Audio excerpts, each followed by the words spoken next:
Hello and welcome to Camp, the Catholic Audiobook in a Month podcast. My name is William Wilson, and today is day 13 of The Little Way of Spiritual Childhood by Father Gabriel Martin.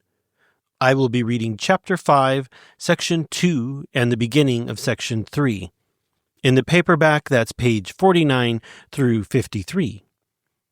You will hear how all the most ardent desires of Saint Thérèse tended to love, how divine charity in us too wants to expand and to grow, and how love should be the focus at all stages of the spiritual life. Finally, we'll start to hear about in what love consists.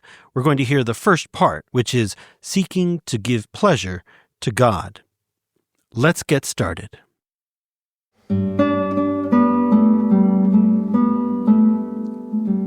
Section 2. How we must desire love and accustom ourselves early to do all for love's sake. All the most ardent desires of Sister Thérèse of the Infant Jesus tended to love. She looked upon love as her special vocation. "In the heart of the Church, my mother," she wrote, "I will be love." And again, "What I ask for is love. O Jesus, I ask of thee only peace, peace, and above all, love, love without bound or limit. I have no longer any desire unless it be to love Jesus to folly. Yes, love it is that draws me. I know of one means only by which to attain to perfection, love. Let us love, since our heart is made for nothing else." So the science of sciences in her eyes was the one that would teach her to love as much as she desired. To acquire it, no sacrifice should appear too great. The science of love, sweet is the echo of that word to the ear of my soul. I desire no other science. Having given all my substance for it, like the spouse in the Canticles, I think that I have given nothing. All the aspirations of her ardent soul are crystallized in these words. Jesus, I would so love him as never yet he has been loved. And her last words were but the echo of her whole life. Oh, I love him, my God, I love thee. Thus did she realize her dreams, to live on love, to die of love.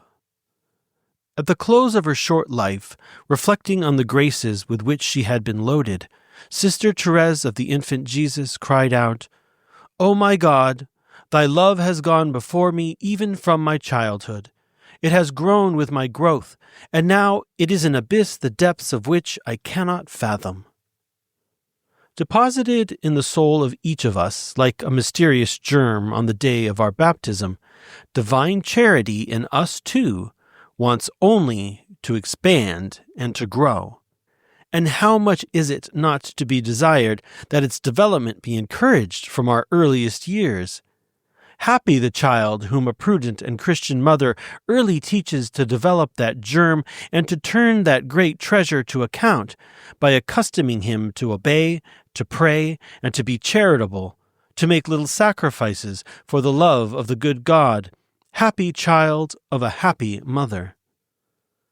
But it is above all when a soul sets herself seriously to the service of God that it is important to instill into her the desire and the esteem of holy love, and that it is useful to accustom her from the outset to do all for love's sake. That will not prevent her from applying herself to the other virtues, and especially to those which are more necessary for beginners, nor from correcting her faults. On the contrary, it will be another and a very urgent reason for applying herself to do so with greater care and greater fervor. And let it not be said that since love is to be the crowning of the edifice of perfection, it would be a mistake to begin with it, as it is with it we must end. Yes, true, it is that the perfection of love must complete the edifice, but from that it does not follow that love cannot and ought not to direct its whole construction. Let us begin with love. Let us continue with love. And we shall see that there is no better artisan of perfection than love.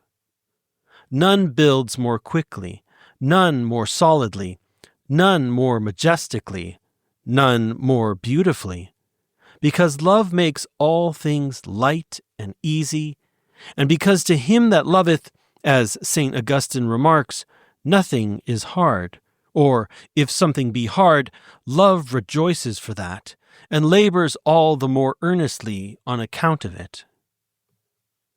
Let us love then, Sister Thérèse took delight in saying.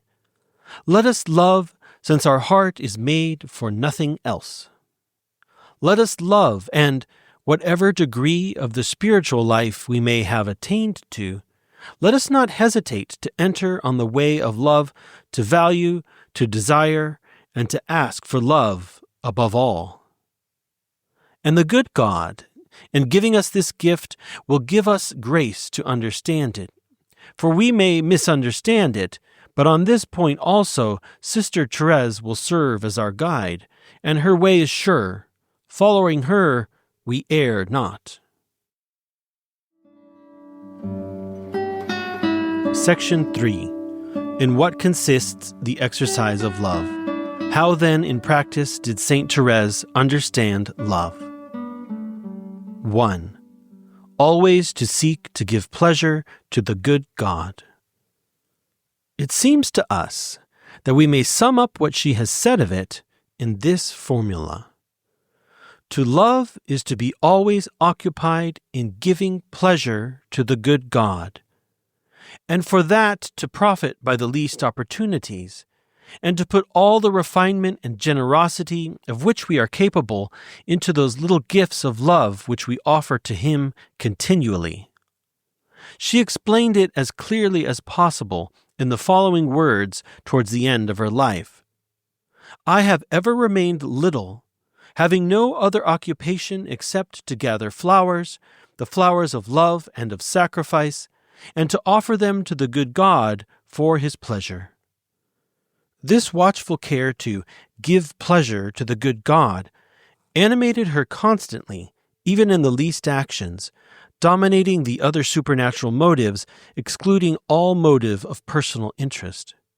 And she summed up in those words, to give pleasure to the good God, the whole secret of holiness, not only for herself, but for others.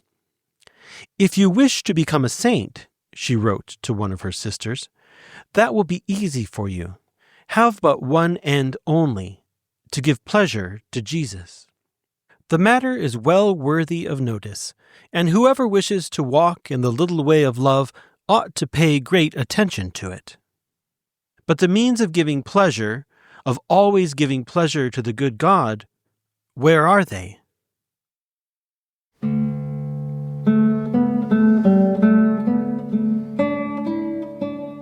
That's all for today. I hope you enjoyed the reading. Tomorrow you will hear some of the answer to that question when we read Section 3 and 3 more of the ways to love God. If you have enjoyed today's podcast, please subscribe, rate, share, and help us grow. Also, please check out oratebooks.com for a paperback or Kindle version of this book.